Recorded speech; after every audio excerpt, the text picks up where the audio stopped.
मेरे YouTube channel ज्ञान underscore share के सभी दर्शकों को मेरा नमस्कार। मित्रों, पहले सेशन में हमने तीसरे अध्याय के 38वें श्लोक तक कवर किया था और ये कर्मयोग का अध्याय है।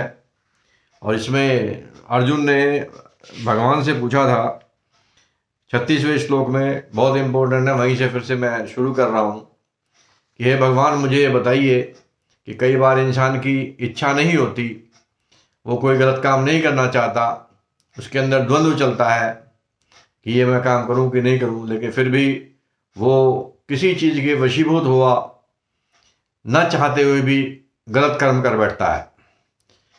तो ऐसी एक कौन सी चीज़ है, वो कौन सी ताकत है जो उसे फोर्स कर देती है, बाध्य कर देती है पाप कर्म करने के लिए? तो वो श्लोक था 36वां श्लोक तीसरे अध्याय का। अर्जुन ने पूछा था, अथ केन प्रयुक्तोऽयं पापम चरति पुरुषः अनिच्छन्न विभाषणेय बलादि विनियोजितः। जिसका अर्थ मैंने आपको बताया। ये भगवान, ऐसी वो कौन सी चीज़ है, कौन सी ताकत है जो इंसान की इच्छा ना रहते हुए भी उसकी इच्छा के विरुद्ध उससे पाप कर्म करवा देती है। मित्रों, ये श्लोक बड़ा महत्वपूर्ण है। अर्जुन को अर्थ पता नहीं है, ये ज्ञान नहीं है कि कौन सी चीज़ के द्वारा प्रयुक्त होकर इंसान पाप कर्म कर बैठता है।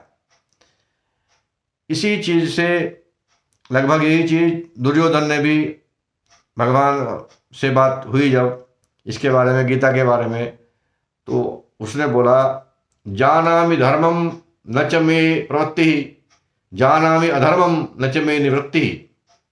जानामि धर्मम न च मे प्रवृत्ति, धर्म क्या है मैं जानता हूँ, लेकिन मेरे से धर्म का कार्य नहीं होता। जानामि अधर्मम न च मे निवृत्ति, जो मैं कर रहा हूँ यह धर्म है, मुझे इसका ज्ञान भी है, परंतु मेरे से यह धर्म का कार्य नहीं छोड़ा जाता, इससे मेरी निवृत्ति नहीं है।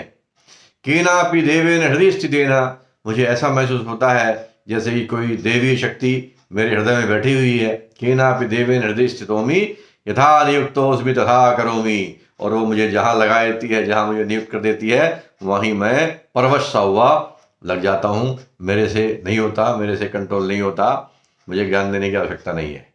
तो जहाँ सीखने की इच्छा हो वहाँ क्वेश्चन किया जाता है और जानने की कोशिश की जाती है, और जहाँ सीखने की इच्छा ना हो, आगे बढ़ने की इच्छा ना हो, वहाँ पर एक स्टेटमेंट दे दिया जाता है कि मुझे सब मालूम है पर मेरे से ये नहीं होता। तो वही डिफरेंस है दुर्योधन में और अर्जुन में। अर्जुन ने क्वेश्चन किया कि भगवान मुझे बताइए वो कौन सी शक्ति है जिसके द्वारा परवश हुआ इंसान इच्छा न होते हुए भी पाप कर्म कर बैठता है।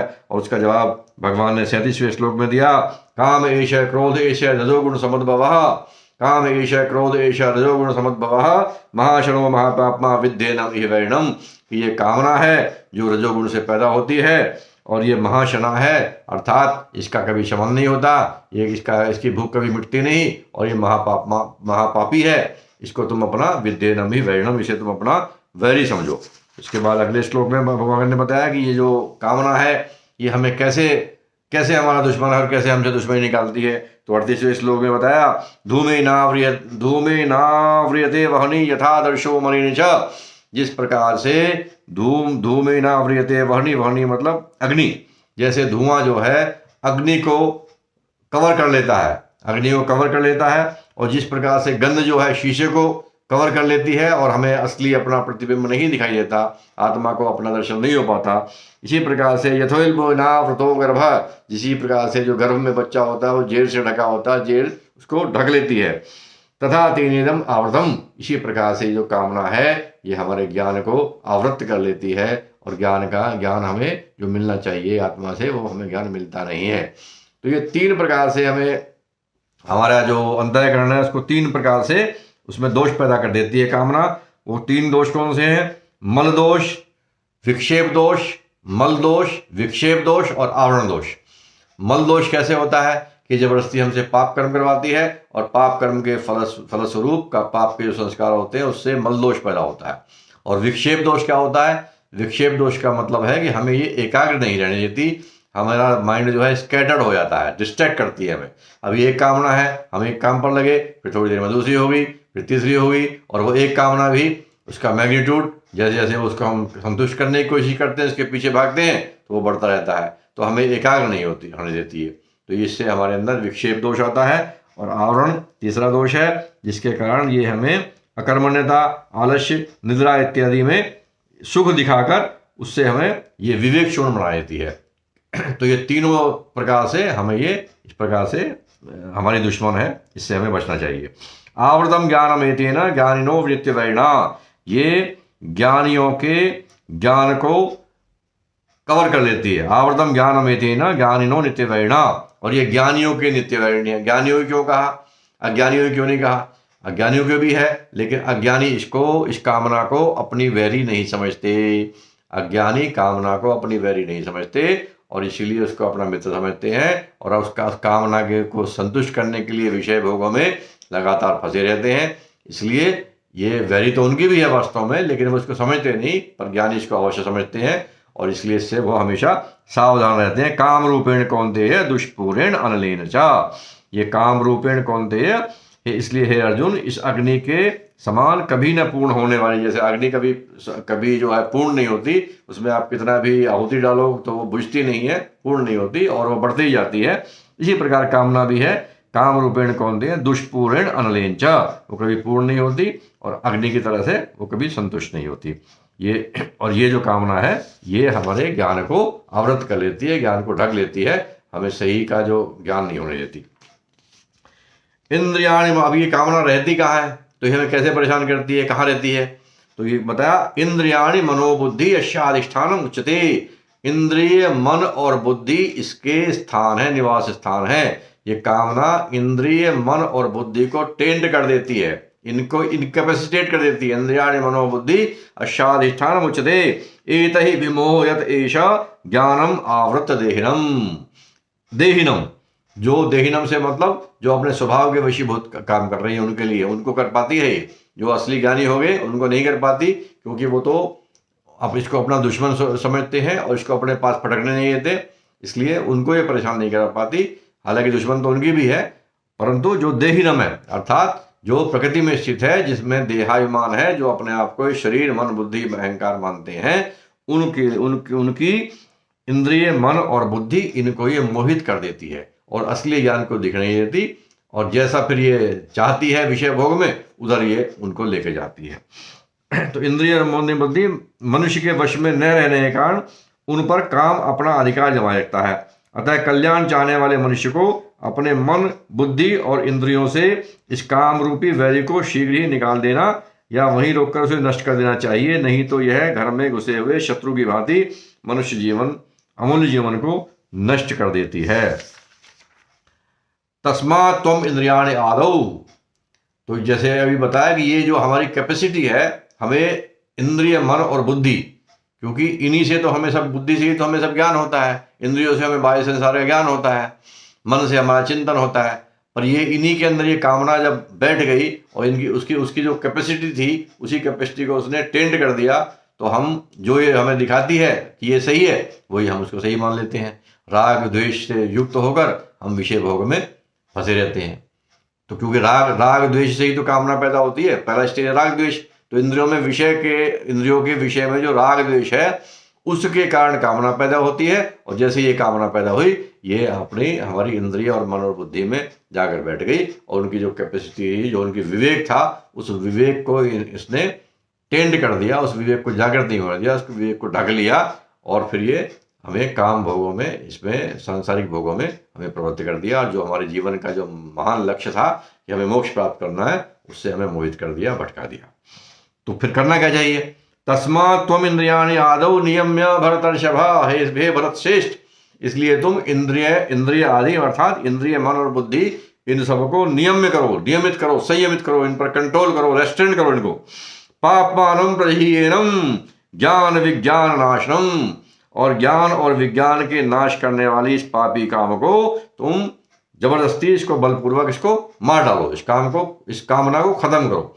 अब जो ये कामना है, ये सांसारिक भोगों की कामना का ये जो चैप्टर चल रहा है, जो ये बात चल रही है, ये सांसारिक जो भोग है उनकी कामनाओं के बारे में बात चल रही है। उसको तो उसमें बताया जो ईश्वर प्राप्ति की कामना है या हमें लोक कल्याण की कामना है, उसके बारे में ऐसा नहीं बताया।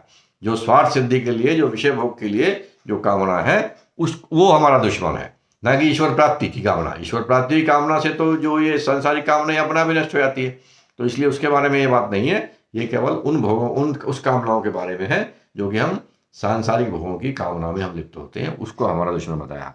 तो इसलिए बताया कि इंद्रिय, मन और बुद्धि, इनको तस्मात् त्वम इंद्रियाणि आदौ नियम्य भर्तर्षभ, इनको तुम नियमित करो, संयमित करो और इस कामना को तुम उनके द्वारा मारो। इंद्रियां, अब ये मारो तो कैसे मारो? तो एक ये सीक्वेंस बताया है कि हमारी कौन सी मन, बुद्धि और शरीर इनमें से, और आत्मा इनमें से कौन किससे बलशाली है। तो कैसे आप इसको करोगे, उसका जो ऑर्डर है, कौन कौन कितने बलवान है, कौन कितने कंपेरेटिव जो उसकी स्ट्रेंथ है, वो अब अगले श्लोक में बताइए, बहुत महत्वपूर्ण है। इंद्रियाणि पराणि आहु इंद्रियेभ्यः परं मनः, इंद्रिय जो है वो शरीर से बलवान है। पर मतलब बलवान, श्रेष्ठ, श्रेष्ठ बलवान, सूक्ष्म, श्रेष्ठ बलवान और सूक्ष्म। इंद्रियाणि पराणि आहु, इंद्रिय शरीर से पर हैं। इंद्रियेभ्यः परं मनः, और इंद्रियों से बलवान, श्रेष्ठ और सूक्ष्म मन है। मनसस्तु परा बुद्धि, और मन से पर बुद्धि है, अर्थात मन से श्रेष्ठ, मन से बलवान और मन से सूक्ष्म बुद्धि है। यो बुद्धे परतस्तुस है, और जो बुद्धि से भी पर है, जो बुद्धि से भी श्रेष्ठ है, जो बुद्धि से भी बलवान है, जो बुद्धि से भी सूक्ष्म है, वो आत्मा है, वो आप है। तो अर्थात जो आत्मा है, जो कि हमारा वास्तविक स्वरूप है, वो सबसे बलवान है। लेकिन वो सबसे बलवान होते हुए भी अपने बल को भूला रहता है, अपने वास्तविक स्वरूप को भूला रहता है। उसी प्रकार से जैसे हनुमान जी अपने स्वरूप को भूले रहते थे, और अपने स्वरूप को भूलकर उनको अपनी शक्ति का एहसास नहीं होता था, क्योंकि मन, बुद्धि, इंद्रियां, शरीर, इन सब को बल मिलता है आत्मा से। आत्मा उस बल का स्रोत है। तो जिस आत्मा से मन, बुद्धि, शरीर सब शक्ति पा रहे हैं, सामर्थ्य पा रहे हैं, बल पा रहे हैं, और उसी को ये भ्रमित कर रहे हैं। इंद्रियाणि मनोबुद्धि जो है, इंद्रिय, मन और बुद्धि, यही हमें भ्रमित कर रहे हैं, हमें नचा रहे हैं और हम नाच रहे हैं। क्यों? क्योंकि हमें अपने बल का एहसास ही नहीं है। हमारे घर में आके बैठ गए और हमारे घर पर कब्जा कर लिया और हमें अपने हिसाब से नचाने लगे।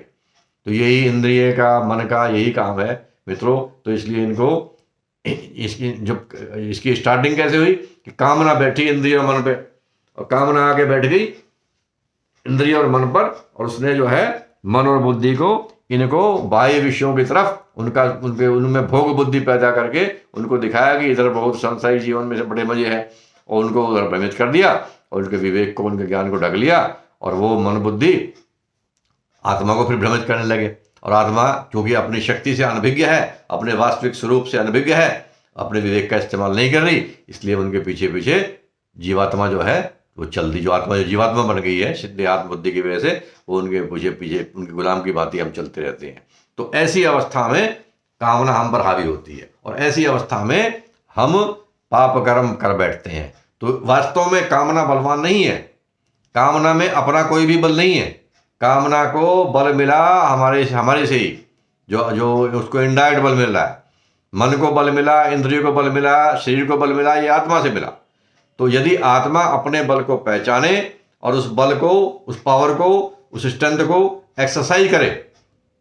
एक्सरसाइज कैसे करे? उनको आदेश दे, आत्मा बुद्धि को आदेश दे, बुद्धि मन को आदेश दे, मन इंद्रियों को आदेश दे, और उसके हिसाब से सारा कार्यक्रम चले, तो फिर कोई भी प्रॉब्लम नहीं है। और इसीलिए उन्होंने कहा इंद्रियाणि प्राणि आहु इंद्रियेभ्यः परं मनः मनसस्तु परा बुद्धि यो बुद्धे परतस्तु सः, कि तुम आत्मा हो और तुम जो है सर्वशक्तिमान हो, तुम सबसे बलवान हो, अपने आप को पहचानो। और इसी चीज को अगले श्लोक में, जो कि इस चैप्टर का आखिरी श्लोक है, उसमें और बहुत क्लियर कर दिया। एवं बुद्धे परम बुद्ध्वा, एवं बुद्धे परम बुद्ध्वा, आत्मा को बुद्धि से पर समझकर, एवं बुद्धे परम बुद्ध्वा संस्तभ्यात्मानम आत्मना, और आत्मा से, बुद्धि से मन को संयमित करो। आत्मा को बुद्धि से बलवान समझकर बुद्धि से मन को संयमित करो, मन को कंट्रोल करो। बुद्धि से मन को कंट्रोल कैसे करो? कि बुद्धि में ये बार बार ये फीड करो कि मैं आत्मा हूं, मैं सर्वशक्तिमान हूं, मेरे जीवन का लक्ष्य ईश्वर प्राप्ति है, मोक्ष प्राप्ति है। ये हमने बुद्धि में बार बार करके, बुद्धि ये निश्चय करके बैठ जाए, लठ गाड़ के वहीं बैठ जाए कि इससे हिलना नहीं है, और मन को आदेश दे कि मेरा ये निर्णय है और तुम्हें इस निर्णय को एग्जीक्यूट करना है, तुम्हारा काम एग्जीक्यूट करना है, मेरे आदेश का पालन करना है। तो मन ने इस प्रकार से मन को बुद्धि नियंत्रित करे। एवं बुद्धे परम बुद्ध्वा संस्तभ्यात्मानम् आत्मना, इसका अर्थ ये हुआ कि बुद्धि इस बात को जानकर कि मैं मन से बलशाली हूँ, आत्मा इस बात को जानकर कि मैं सर्वशक्तिमान हूँ, और इस पावर का, अपनी पावर का आत्मा इस्तेमाल करे, आत्मा बुद्धि को आदेश दे और बुद्धि मन को आदेश दे, और मन इंद्रियों को संयमित करे। इस प्रकार से जय शत्रु महाबाहो काम रूपम दुरासनम, और इस प्रकार से जो शत्रु है, काम रूपी, जो कामना रूपी शत्रु ये आपके मन बुद्धि और इंद्रियों पे बैठ गया है, उसको मारो।